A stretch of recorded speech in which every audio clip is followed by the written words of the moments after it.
তরুণরা আশা করেছিল যে এবার কিছু সংস্কার হবে, সংবিধান, উৎপাদন, বিনিয়োগ, কর্মসংস্থান, বাংলাদেশ ব্যাংক, দুর্নীতি দমন কমিশন, জুডিশিয়ারি, অ্যাডমিনিস্ট্রেশন, পুলিশ, সামাজিক সিকিউরিটি, সব জায়গায় একটা পরিবর্তন হবে, কারণ প্রস্তাবটা সব জায়গায় ছিল।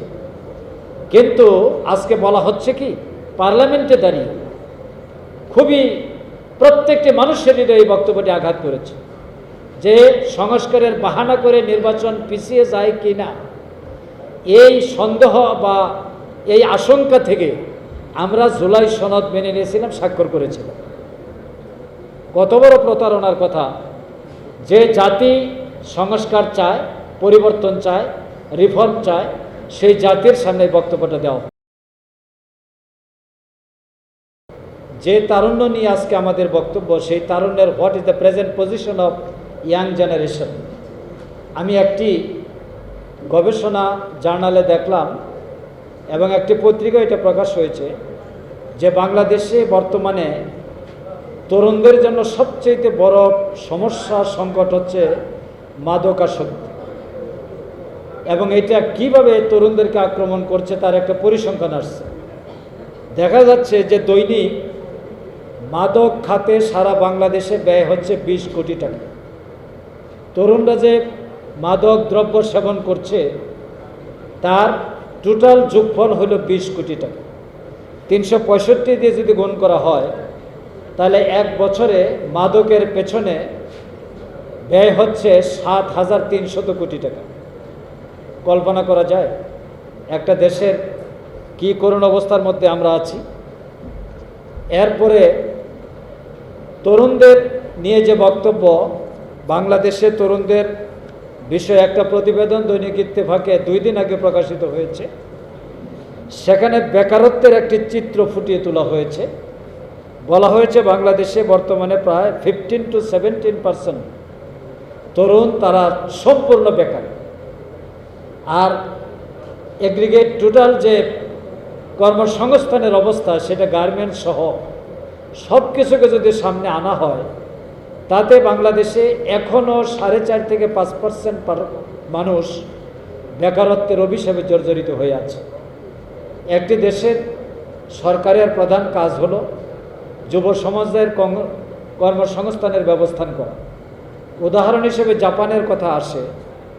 জাপানে যারা গিয়েছেন বা জাপান সম্পর্কে যাদের স্টাডি আছে তারা দেখবেন যে যখন একজন ছাত্র 13 বছর বয়সে উপনীত হয় তখন থেকেই তাকে কাজের সাথে জড়িয়ে দেওয়া হয়। সে কাজ করে ব্যক্তিগত, পারিবারিক, সামাজিক এবং রাষ্ট্র গঠনে তার ভূমিকা পালন শুরু হয়, যেটা আমাদের দেশে কল্পনাই করা যায়।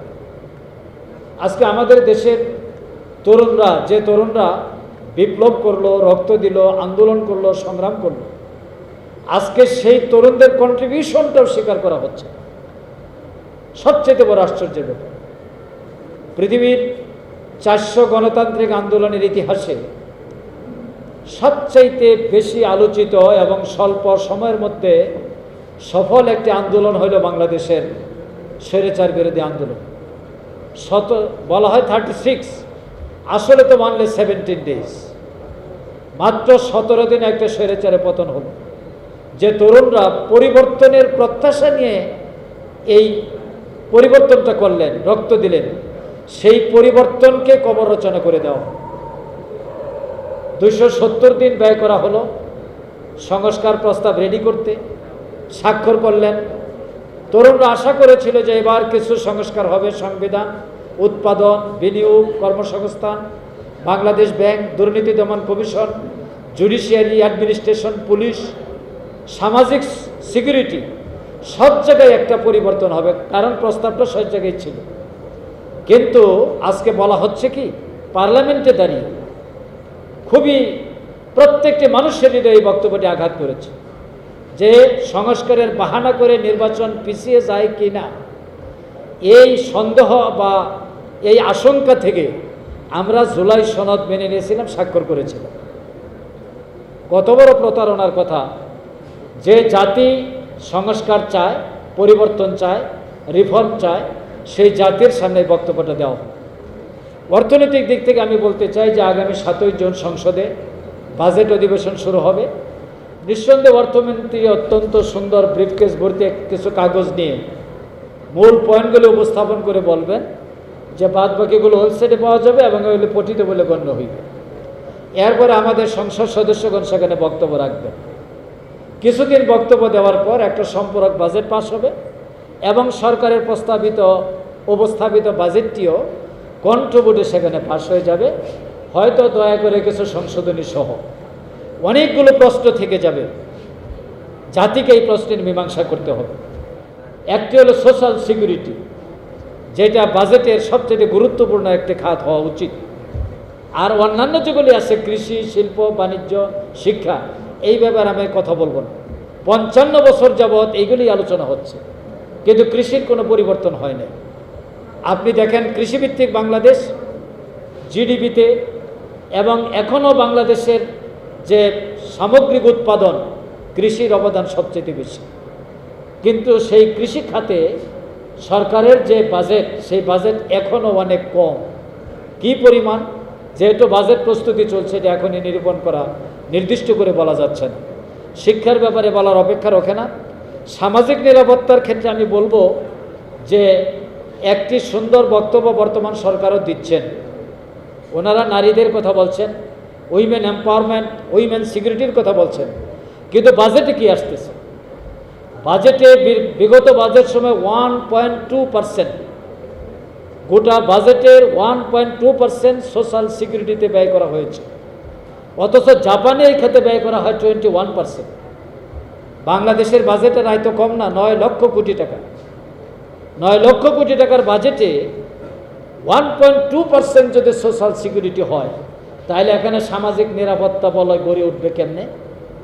আবার বড়ই উপহাসের বিষয়, এই সোশ্যাল সিকিউরিটিতে আবার নারীদের চাইতে পুরুষদের নিরাপত্তা হলো বেশি। আবার দরিদ্রদের চাইতে ধনীদের প্রতি ইনভেস্টমেন্টটা হলো বেশি। দরিদ্ররা কি মানুষ নয়? তারা কি এদেশের নাগরিক নয়? তারা সোশ্যাল সিকিউরিটির আওতায় আসবে না কেন?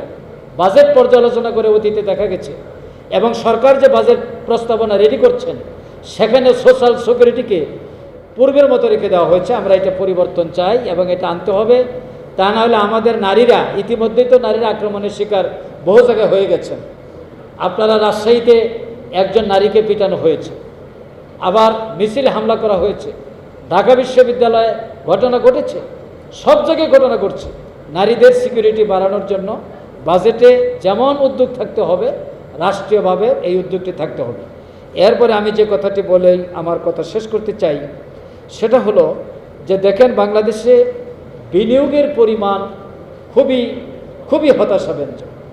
কারণ বিনিয়োগ কেন হচ্ছে না বাংলাদেশে? যিনি ক্ষমতা আসেন তিনি খুব সুন্দর ভাষায় বলেন বিনিয়োগ বেড়েছে এবং বিনিয়োগ আকৃষ্ট করার যাবতীয় পদক্ষেপ গ্রহণ করা হচ্ছে, কিন্তু what is the present position of the government? যদি তুলনা করি আমরা, তাহলে বাংলাদেশে দুটো রাষ্ট্রের চাইতে তো পিছনে আছে। আমেরিকা, ইউরোপের তো অনেক পরের কথা, এবং মধ্যপ্রাচ্য, সেগুলি তো নন ডেমোক্রেটিক স্টেট হিসেবে সেগুলি পরের কথা। কিন্তু ডেমোক্রেটিক স্টেট হিসেবে ভারত এবং ভিয়েতনাম, তারা দুটো ক্ষেত্রে যতটুকু অগ্রসর এবং ইনভেস্টমেন্ট করছে, বাংলাদেশ তার ধারে কাছে নেই। একটা হলো প্রযুক্তি, টেকনোলজি ছাড়া কি পরিস্থিতি, বাংলাদেশ ব্যাংকের টাকা চুরি হয়ে যায়। আজকে কয় বছর পার হইল, এখন পর্যন্ত তার তদন্ত ক্লিয়ার হইল না। বাংলাদেশ ব্যাংক শুধু নয়, আর্থিক প্রতিষ্ঠানের যে কলঙ্কজনক অবস্থা, বিভিন্ন ব্যাংক থেকে মাঝে মাঝে পত্রিকায় রিপোর্ট আসে যে তার টাকা অন্য ব্যাংকে, অন্য জায়গায় ট্রান্সফারে চলে গেছে। বাংলাদেশ ব্যাংক সহ বাংলাদেশের ব্যাংকিং খাতকে, আর্থিক খাত, সিকিউরিটি খাত, শিক্ষা খাত, কৃষি খাত এবং শিল্প খাত, সব জায়গায় যে প্রযুক্তি নির্ভর এবং প্রযুক্তি ভিত্তিক কার্যক্রম হওয়ার কথা, তার কোনো বিনিয়োগ এই বাজেটে আছে বলে আমার মনে হয়। আমি যতটুকু খুঁজে পাইনি। আগামী দিনে সরকার দিবেন বলে আমরা আশা করি। আরেকটি থাকতে হবে যে উৎপাদন খাত, প্রোডাকশন। ইনভেস্টমেন্ট ছাড়া তো প্রোডাকশন হবে না। ইনভেস্টমেন্ট আনতে হলে পলিটিক্যাল স্টেবিলিটি আনতে হবে। পলিটিক্যাল স্টেবিলিটি আনতে হলে রাজনৈতিক কনসাসনেস এবং সিকিউরিটি, পিসফুল এনভায়রনমেন্ট, ডেমোক্রেটিক মূল্যবোধ আনতে হবে। কিন্তু সংসদের প্রথম যে অধিবেশনটা হয়ে গেল, এবং তার অনেকগুলি কার্যদিবস পার করলাম, এগুলি দেখে আমি আশাবাদী হতে পারছি না। ওনারা আবার পূর্বের দিকে চলে গেছে, আবার পূর্বের গালিগালাজ নিয়ে আসছেন। এখানে রাজনৈতিক সংস্কৃতি পরিবর্তন হওয়া দরকার। এগুলি দেখলে বিদেশিরা এই দেশে ইনভেস্টমেন্ট করবে না, বাংলাদেশের ব্যবসায়ীরা ইনভেস্টমেন্ট করবে না। তারা বলবে পার্লামেন্টে যে ধরনের গালিগালাজ চলছে এর প্রভাব যখন রাজপথে শুরু হবে তখন আবার রাজনৈতিক অস্থিরতা শুরু হবে, ফলে অর্থনৈতিক ইনভেস্টমেন্ট ক্ষতিগ্রস্ত হবে। এই রিস্ক কেউ নিতে চাবে না। আমি বলবো রাজনীতিবিদদেরকে, আপনারা মেহেরবানি করে দেশটাকে গড়ে তোলার ক্ষেত্রে ভূমিকা রাখেন, বাজেট শক্তিশালী করুন, খাত শক্তিশালী করুন, বাস্তবায়ন করুন। সব প্রেস ক্লাবে ঢুকলে বাংলাদেশের কোন জায়গায় আমরা আছি এটার একটা চিত্র বোঝা যায়। দেখেন এই বারান্দায় দুটো কুকুর শুয়ে আছে, আর ডান পাশে দাঁড়াইলে এটা বাংলাদেশের জাতীয় প্রেস ক্লাব, ওই পাশে সচিবালয়, এই পাশে সুপ্রিম কোর্ট, আর পররাষ্ট্র মন্ত্রণালয় হলো একদম প্রেস ক্লাব থেকে বাইরে নাকের ডগা। প্রতিদিন মিডিয়ার ব্যক্তিরা এখানে আসতেছেন। এইটাকে একটু পরিষ্কার পরিচ্ছন্নতা রাখার কোনো উদ্যোগ কি সরকার নিতে পারে না? এটার জন্য তো বাজেট লাগে, এটার জন্য রুচি লাগে। এই রুচিটাই বাংলাদেশ থেকে পরিবর্তন করে সুরুচির দিকে আমাদের ফিরে আসতে হবে। আপনাদের সবাইকে ধন্যবাদ। আসসালামু আলাইকুম রহমতুল্লাহ। change tv.press, এক ফোঁটা হলুদ নেই।